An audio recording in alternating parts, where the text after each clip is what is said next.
بسم اللہ الرحمن الرحیم۔ حصہ نمبر 40 میں ہم نے پڑھا تھا کہ جنگ بدر کے اختتام پر مدینہ میں خوشخبری پہنچائی گئی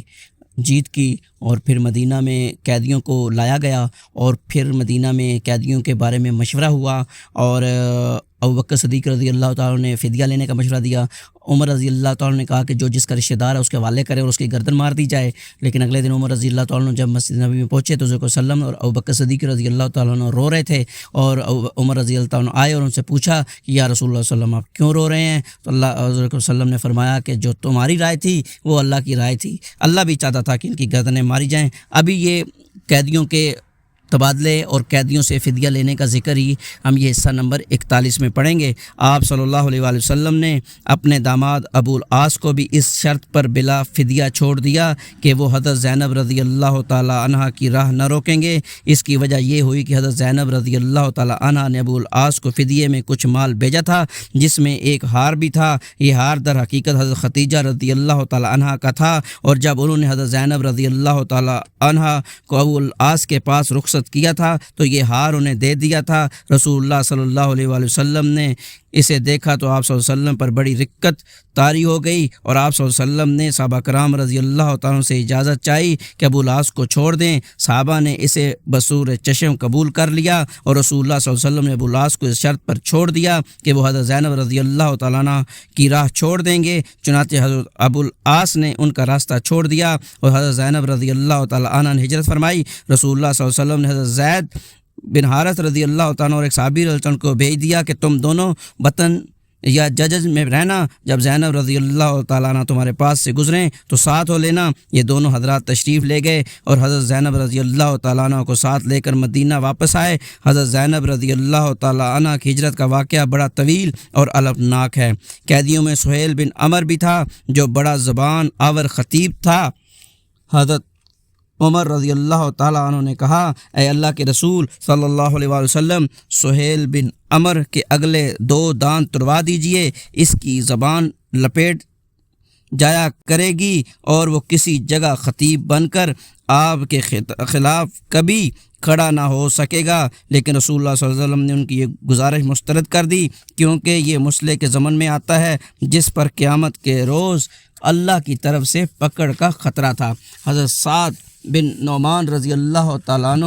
عمرہ کرنے کے لیے نکلے تو انہیں ابو سفیان نے قید کر لیا۔ ابو سفیان کا بیٹا عمر بھی جنگ بدر کے قیدیوں میں تھا، چنانچہ عمر کو ابو سفیان کے حوالے کر دیا گیا اور اس نے حضرت سعد رضی اللہ تعالیٰ عنہ کو چھوڑ دیا۔ اسی غزوے کے تعلق سے سورہ انفال نازل ہوئی، جو در حقیقت اس غزوے پر ایک خدائی تبصرہ ہے۔ اگر یہ تعبیر صحیح ہو اور یہ تبصرہ بادشاہوں اور کمانڈروں وغیرہ کے فاتحانہ تبصروں سے بالکل ہی جدا گانا ہے۔ اس تبصرے کی چند باتیں مختصر یہ ہیں۔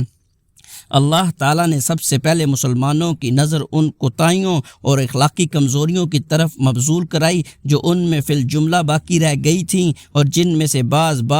کا صدور اس واقعے پر ہو گیا۔ اس توجہ دانی کا مقصود یہ تھا کہ مسلمان اپنے آپ کو ان کمزوریوں سے پاک صاف کر کے کامل ترین بن جائیں۔ اس کے بعد اس فتح میں اللہ تعالیٰ کی جو تائید اور غیبی مدد شامل تھی اس کا ذکر فرمایا۔ اس کا مقصود یہ تھا کہ مسلمان اپنی شجاعت و بصالت کے فریب میں نہ آ جائیں، جس کے نتیجے میں مراح تباہ و غرور و تکبر کا تسلط ہو جاتا ہے، بلکہ وہ اللہ توکل پر توکل کریں اور اس کے اوپر پیغمبر صلی اللہ علیہ وسلم کی اطاعت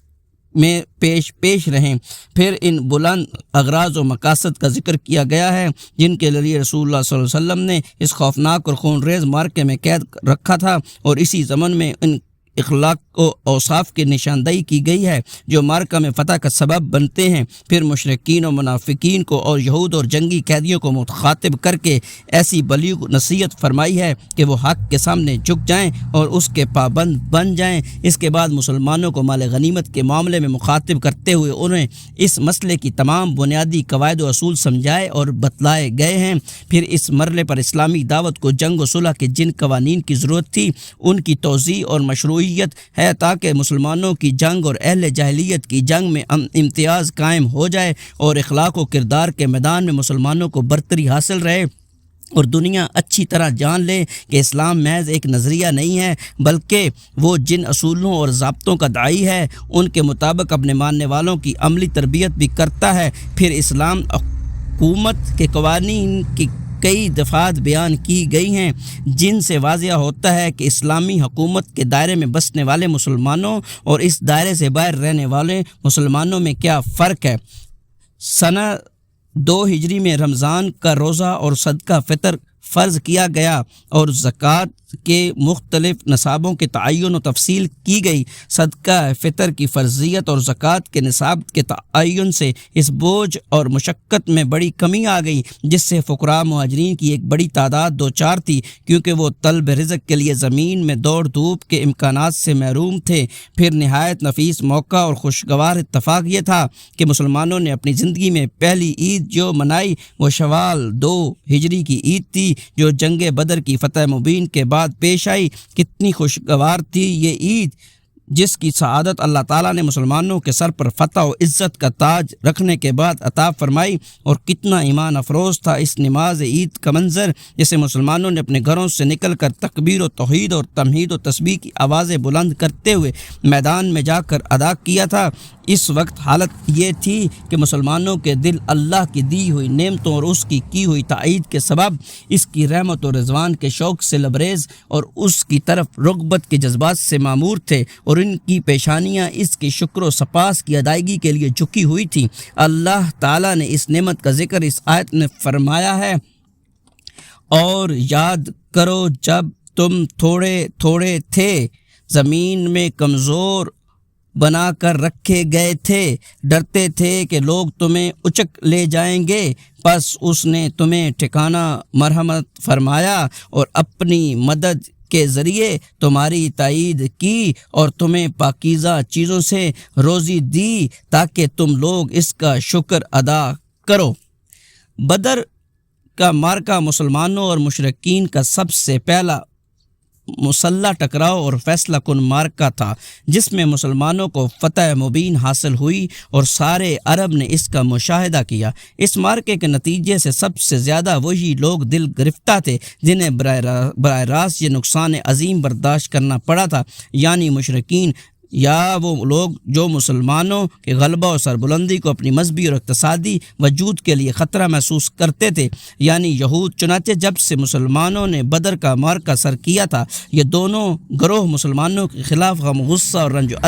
علم سے جل بھن رہے تھے، جیسا کہ ارشاد ہوا، تم اہل ایمان کا سب سے زبردست دشمن یہود کو پاؤ گے اور مشرکین کو۔ مدینے میں کچھ لوگ ان دونوں گروہوں کے ہمراز و مزاج تھے۔ انہوں نے جب دیکھا کہ اپنا وقار برقرار رکھنے کی اب کوئی سبیل باقی نہیں رہ گئی ہے تو بظاہر اسلام میں داخل ہو گئے۔ یہ عبداللہ بن ابی اور اس کے رفقا کا گروہ تھا۔ یہ بھی مسلمانوں کے خلاف یہود اور مشرکین سے کم غصہ والا نہ رکھتا تھا۔ ان کے علاوہ ایک چوتھا گروہ بھی تھا، یعنی وہ بدو جو مدینے کے گرد و پیش میں آباد تھے۔ انہیں کفر اور اسلام سے کوئی دلچسپی نہ تھی، لیکن یہ لٹیرے اور راہزن تھے، اس لیے بدر کی کامیابی سے انہیں بھی کل کو اضطراب تھا۔ انہیں خطرہ تھا کہ مدینے میں ایک طاقتور حکومت قائم ہو گئی تو ان کی لوٹ کھسوٹ کا راستہ بند ہو جائے گا، اس لیے ان کے دلوں میں بھی مسلمانوں کے خلاف کینہ جاگ اٹھا اور یہ بھی مسلمانوں کے دشمن بن گئے۔ اسی طرح مسلمان جو مکے خطرے میں گر گئے، لیکن مسلمانوں کے سلسلے میں ہر فریق کا طرز عمل دوسرے سے مختلف تھا۔ ہر فریق نے اپنے حسب حال اور حسب طریقہ اپنایا جو اس کے خیال میں اس کی عرض و غایت کی تکمیل کا کفیل تھا۔ چنانچہ اہل مدینہ نے اسلام کا اظہار کر کے درپردہ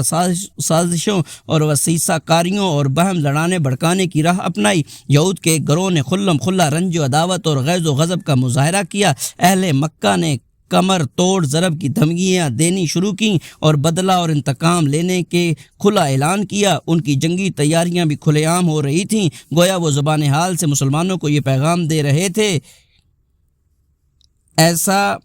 روشن اور تابناک دن ضروری ہے جس کے بعد عرصہ دراز تک نوحہ کرنے والیوں کے نوحے سنتا رہوں۔ اور سال بھر کے بعد وہ عملاً ایک ایسی مارکہ آرائی کے لیے مدینے کی چار دیواری تک چڑھ آئے جو تاریخ میں غزوہ احد کے نام سے معروف ہے اور جس کا مسلمانوں کی شہرت اور ساکھ پر برا اثر پڑا۔ ان خطرات سے نمٹنے کے لیے مسلمانوں نے بڑے اہم اقدامات کیے جن سے نبی اکرم صلی اللہ علیہ وآلہ وسلم کی قائدانہ عبقریت کا پتہ چلتا ہے، اور یہ واضح ہوتا ہے کہ مدینے کی قیادت گرد و پیش کے خطرات کے سلسلے میں کس قدر بیدار تھی اور ان سے نمٹنے کے لیے کتنی جامع منصوبہ